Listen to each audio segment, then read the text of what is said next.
Boa tarde, bom dia, boa noite, dependendo do horário em que você for assistir esta videoaula, tá bom? Acho que você não me conhece ainda, né? Para quem não me conhece, eu sou o professor Edinho.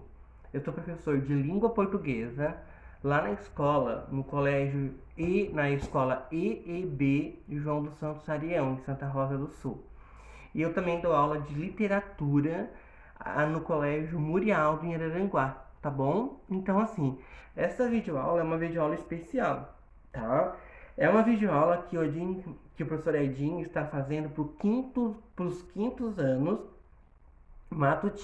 quintos anos matutino e vespertino da, e, da EM Governador Pedro Ivo Campos, certo? Especialmente para os alunos dos quintos anos matutino e vespertino da professora Elisandra, na disciplina de História ou Estudos Sociais. Eu não sei se vocês têm um livro de Estudos Sociais ou um livro de História, acho que já é uma apostila de História, né? Então, a professora Elisandra pediu para o professor Edinho falar um pouquinho para vocês sobre os textos orais. Como que nasceram os textos orais, né? Por que nasceram os textos orais? O que nasceu primeiro, um texto escrito ou um texto oral, né? Então, daí nesta aula o professor vai contar para vocês dois grandes textos orais. Um da cultura grega, né, greco-romana, da cultura grega, e um da cultura africana, tá bom? Que são as bases, né, duas das bases de nascimento da nossa população mundial, tá bom? Então, quando o professor terminar de de passar esse vídeo, você tem que saber algumas coisas. Como nascem os textos? Os textos nascem primeiro falados ou já nascem escritos? O homem aprendeu primeiro a falar ou a escrever? Vamos ficar nessas três perguntas aqui para vocês entenderem bem este conteúdo, tá? Ó, o professor está dando uma aula de português para vocês entenderem um conteúdo de história. Olha como que os conhecimentos eles se amarram. O conhecimento não está todo em caixinhas. A caixinha do português, a caixinha da matemática, a caixinha da história, a caixinha da geografia. Conhecimento ele é um todo, né? Que a escola só coloca em caixinhas para que vocês possam aprender melhor. Mas então, como nascem os textos? Os textos nascem da necessidade do ser humano explicar alguma coisa e explicar principalmente o que ele não sabe, né? Então, existem as lendas e os mitos. Os primeiros tipos de textos que tem, então, foram as lendas e os mitos. Aquilo que o homem explicava, o que o homem explicava tudo que ele não entendia. O homem não entendia porque que à noite no céu tinha uma lua e de dia era um sol. Ele não entendia como que nasciam os bebês. Ele não entendia por que tinha as quatro estações do ano, que uma época era muito calor, a outra época era muito frio. Então o homem criou textos, criou lendas explicando essas coisas, certo? Então, como nascem os textos? Os textos nascem da necessidade de um homem explicar tudo aquilo que ele não entende. E daí, não é só quando o homem inventou a escrita é que o homem passou a ter necessidade de explicar aquilo que ele não entendia. Antes de um homem aprender a ler e a escrever, o homem já conversava, o homem já pintava nas cavernas, as pinturas rupestres, que com certeza os professores de artes já ensinaram para vocês, que são aquelas pinturas nas paredes das cavernas. Então, naquela época, os homens não sabiam ler, eles desenhavam já e já falavam. Então o homem primeiro aprendeu a falar, depois o homem aprendeu a desenhar e daí por fim o homem aprendeu a escrever. Como que o homem aprendeu a escrever? Aquele desenho que ele fazia lá na parede das cavernas, aquela cabeça de gado, por exemplo, com o chifrezinho do gado assim, virou a letra A. O sol desenhadinho redondo que ele fazia virou a letra O, por exemplo. Uma árvore, um galho de árvore, por exemplo, virou a letra E. Então, o homem primeiro aprendeu a falar, depois o homem aprendeu a desenhar e daí por fim o homem aprendeu a escrever. Quando o homem aprende a escrever, a civilização deixa de viver na pré-história e passa a viver na história. A nossa história é contada a partir da invenção da escrita, certo? Então, mas isso não quer dizer que não tinha textos antes da invenção da escrita. Tinha as lendas e os mitos, os muitos textos, certo? E assim que o homem aprendeu a escrever, ele escrevia em papiro, certo? Ele escrevia primeiro nas paredes, depois em placas de barro e por fim papiro, até chegar no papel de hoje, certo? E o homem escrevia o quê? O que o homem passou a escrever lá? O homem passou a escrever coisas que o homem já falava, ele passou a colocar nesses textos, nessas paredes, essas placas de barro, nesses papiros, os textos que eles falavam, que aprenderam com seus avós, bisavós, tataravós, na época que não tinha escrita ainda, certo? Muito bem. Já deu. Então vamos lá. Pergunta 1. Como nascem os textos? Os textos nascem da fala, da boca. Os textos nascem primeiro falados ou escritos? Eles nascem falados. O homem aprendeu primeiro a falar ou escrever? A falar. Depois o homem passou a escrever. Quais os primeiros tipos de textos? Os mitos e as lendas. Para que os mitos e as lendas serviam? Para explicar tudo aquilo que o homem não entendia, para explicar tudo aquilo que o homem não entendia no momento em que ele estava vivendo. Certo? Muito bem. Agora o professor Edinho selecionou aqui para vocês dois textos. Dois textos da época que o homem ainda não falava, não escrevia, só falava. Um texto é da cultura africana, do continente africano, e o outro texto é da Grécia, tá bom? Vamos lá então. Um texto é de um país chamado Guiné-Bissau, porque a África não é um país só, né? A África é um continente gigante que fica na parte aqui de baixo do mapa, ao lado do Brasil, no mapa mundi. E aquele continente ali é dividido em muitos países: Goa, Macau, Guiné-Bissau, África do Sul, São Tomé e Príncipe. E daí o Edinho escolheu para vocês aqui um conto que eu gosto muito. Esse conto nasceu da oralidade. Aí agora hoje, que os escritores de hoje colocaram esse texto no papel, colocaram na internet, onde eu li e vou contar para vocês agora. Tá bom? Esse texto chama-se assim, A Lenda dos Tambores Africanos. Todo mundo sabe o que é tambor, né? Então, tambor é um instrumento musical, né? De percussão, eu acho, em que a gente bate tambor e executa uma música, certo? Então, a lenda dos tambores africanos. Os tambores são muito importantes para as pessoas que moram na África, porque elas, nos seus cultos religiosos, elas batucam, elas tocam tambores, certo? Nos seus cultos religiosos, elas batem tambores. Aqui, quando a gente vai à igreja, quando a gente vai à missa, não tem lá uma mocinha tocando teclado, ou um rapaz ou uma moça tocando violão? Então, lá, quando a missa ou o culto que a gente vai, é o nosso ritual sagrado. Para alguns povos africanos, o ritual sagrado deles também inclui bater tambores, tá bom? Então, como que os tambores, a lenda dos tambores africanos. Certa vez, um grupo de macacos, eu não me lembro o nome desses macacos, mas são macacos pequenos assim, certo? Eles ficaram com vontade de conhecer, a Lua. Eles queriam conhecer a Lua. Daí eles resolveram fazer o quê? Como que vamos conhecer aquele satélite tão lindo? Eles resolveram, então, um macaquinho subir em cima do outro, até fazer uma grande escada de macacos, né? Olha só, os macacos fazendo macaquices, macacos fazendo arte. Os macaquinhos subiram então todos um em cima do outro. O menorzinho deles, que era assim, que não cresceu muito, porque eu não sei, ficou por último, certo?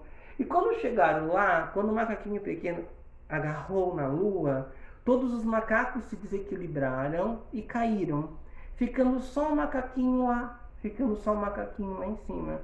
Daí a lua falou assim: o que tu fazes aqui? Cadê os teus amigos? Ah, lua, a gente veio para te conhecer, porque você é muito bela e nós éramos apaixonados por você. Então a lua falou: então fique morando aqui comigo, será um prazer para mim, porque eu sou tão solitária. O macaquinho ficou morando lá por alguns anos, por alguns meses, eu não sei o certo, né? Até que o macaquinho começou a ficar triste. E a lua perguntou: ó, pequeno macaquinho, por que você está tão triste? Ele respondeu: porque você é bela e você é minha amada, mas estou com saudade dos meus iguais, estou com saudade dos meus semelhantes. E eu quero voltar para eles, mesmo amando você. E ela disse: mas se você me ama tanto, então por que você quer voltar? Porque eu consigo ver você lá de baixo, eu não consigo ver os meus irmãos aqui de cima. Então a lua propôs o seguinte: tá, então você vai voltar e eu vou te dar um tambor. Eu vou te dar essa bacia aqui de ferro, né? E você, sempre quando você sentir minha falta, você vai bater esses tambores. E quando chegar lá na Terra, vocês vão construir muitos outros tambores. E eu só vou aparecer no céu se vocês fazerem muitas batidas de tambores. E assim se fez. A lua colocou o macaquinho no tambor, amarrou uma corda e soltou. E a lua falou assim: quando chegar lá na Terra, você bata o tambor para eu saber que eu posso cortar até a corda.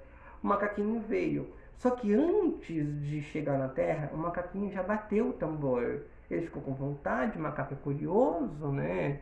O macaquinho então bateu o tambor. A lua entendeu que ele já tinha chegado, cortou a corda. O macaquinho desmoronou e caiu. E chegou na Terra quase morrendo. Uma menina viu que o macaquinho estava quase morrendo, correu para ajudá-lo. E ela perguntou para ele: o que houve? E ele disse, antes de morrer, com a morte nos olhos já, ele falou assim: eu não posso te contar os detalhes, mas a partir de hoje, sempre, sempre ao entardecer, para que a lua possa aparecer radiante no céu, todos os homens dessa tribo, na tribo de Guiné-Bissau, devem tocar esses tambores. E assim, a lenda e a tradição continua até hoje. Sempre, em todo entardecer, as tribos, guerreiras tribos de Guiné-Bissau, do continente africano, fazem tamboreadas e fazem batucadas em tambores que eles construíram depois para que a lua possa aparecer para eles. E assim terminou a nossa história, então, que essa história era contada de pai para filho, de mãe para filho, de mãe para filha, né? Até que ela foi escrita. Essa história nasceu da oralidade, certo? E agora o professor vai contar uma outra história para vocês. É uma história incrível, incrível. Alguma vez você já escutou a expressão: ah, eu recebi um presente de grego. Ah, eu ganhei um presente de grego. Ah, aquilo para mim foi um presente de grego. Pois é, alguns de vocês já escutaram essa expressão. Outros não. Eu vou contar agora a história para vocês, que nasceu na Grécia Antiga. Também nasceu na oralidade. E daí, quando a escrita foi inventada, um homem chamado Homero, escreve com H, tá? H-O-M-E-R-O, Homero, ele escreveu, virou um livro essa história. Muito bem. Outra história agora, uma da África, agora uma da Grécia para vocês, tá bom? Outro dia, se vocês quiserem, gostarem, o professor pode contar uma da Índia também, uma da China, e uma da América do Norte e uma da América do Sul, que é aqui do Brasil, tá bom? Mas daí um outro dia, certo? E também quando voltarem as aulas, quando a pandemia passar, o professor pode ir lá no colégio fazer uma roda de histórias com vocês, tá bom? Mas isso aí vamos deixar para depois.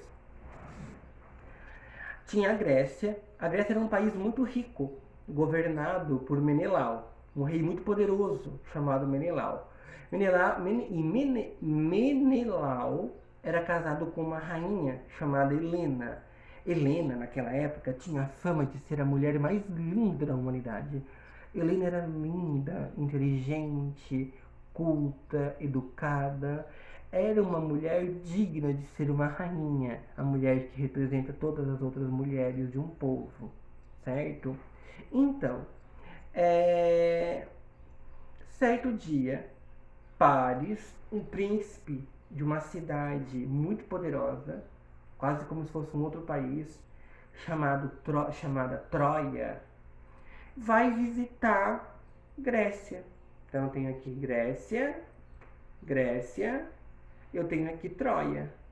O príncipe de Troia vai visitar o rei Menelau da Grécia. Chegando aqui, ele se encanta, se apaixona pelas características de Helena, a rainha, a mulher de Menelau. Paris, num ato meio que inconsequente, rouba Helena, sequestra Helena e leva para Troia. O rei Menelau fica muito furioso por ter tido subtraída de si o amor de sua vida, sua magnânima Helena.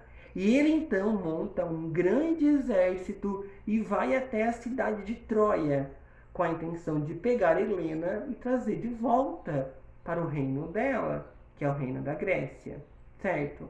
Entretanto, isso acontece, eles montam um grande exército, eles vão até Troia. Entretanto, quando eles chegam em Troia, Troia é uma cidade fechada, protegida por uma grande muralha, E Menelau não consegue, por uma grande, alta, grossa muralha. E Menelau não consegue ultrapassar as muralhas de Troia para pegar de volta a sua mulher sequestrada. Então, mesmo assim, os gregos se montam acampamento perto da cidade de Troia e ficam guerreando com flechas por cima, né? Com flechas por cima da muralha, por uma guerra que dura 10 anos. Sim, 10 anos. Quase a idade de vocês. Suponhamos que tenha começado essa guerra quando vocês nasceram e hoje ela ainda exista, suponhamos, né? Uma guerra que durou muito tempo, muito tempo. Então, mas os gregos não conseguiam entrar na muralha de Troia para pegar de volta a rainha. Então, o Menelau, que é o rei da Grécia, tem uma ideia. Ele constrói, ele manda os seus soldados ali mesmo no acampamento, no derredor da cidade de Troia, construir um gigantesco cavalo, um tamanho de um prédio de 10, 20, 30, 40, 50 andares de madeira. Ele constrói então um gigantesco cavalo de madeira. E tem a foto desse cavalo de madeira na apostila de vocês, que a Perisa me mandou, tá? Ele constrói um gigantesco cavalo com vários compartimentos dentro, certo? E resolve dizer assim para o Paris, o príncipe de Troia. O Menelau então o Menelau grego fala pro príncipe de Troia, fala assim: olha, Paris, nós estamos indo embora. Desisto da minha esposa, agora ela é sua. E para provar que nós queremos paz, estamos deixando para vocês esse gigantesco cavalo como prova do nosso arrependimento e da nossa bandeira de paz. Paris fica muito contente, coloca o cavalo para dentro da muralha, certo? E faz uma festa gigantesca que dura 3 dias e 3 noites, com bebida e comida à vontade para toda a população, para todos os nobres e para todos os soldados. 3 dias depois de muita festa, saem de dentro do cavalo muitos soldados gregos, chefiados por Menelau, mata quase todos os troianos, mata Paris, pega de novo Helena e leva de volta para Grécia. Ou seja, o cavalo foi um jeitinho que o Menelau teve para entrar na muralha de Troia. Tá bom? Então, até hoje, quando a gente. Por isso, né? Que até hoje, quando nós ganhamos um presente que não é muito bom, costumamos dizer que ganhamos um presente de grego. Pois o cavalo foi um presente de grego muito ruim para Paris. É isso aí, pessoal. Gratidão por vocês me ouvirem. Um recadinho para vocês. O professor Edinho vai dar aula para vocês quando vocês tiverem 14, 15 anos e forem estudar lá na EEB João dos Santos Ariano, tá bom? Então a gente se vê lá e você ensina meus alunos e eu vou ser professor de língua portuguesa de vocês, tá bom? Se vocês estarem de manhã, porque à noite é um outro professor, o professor não dá aula à noite. Certo, pessoal? Forte abraço a todos, gratidão, tá? E fiquem com o melhor que possa haver em vocês.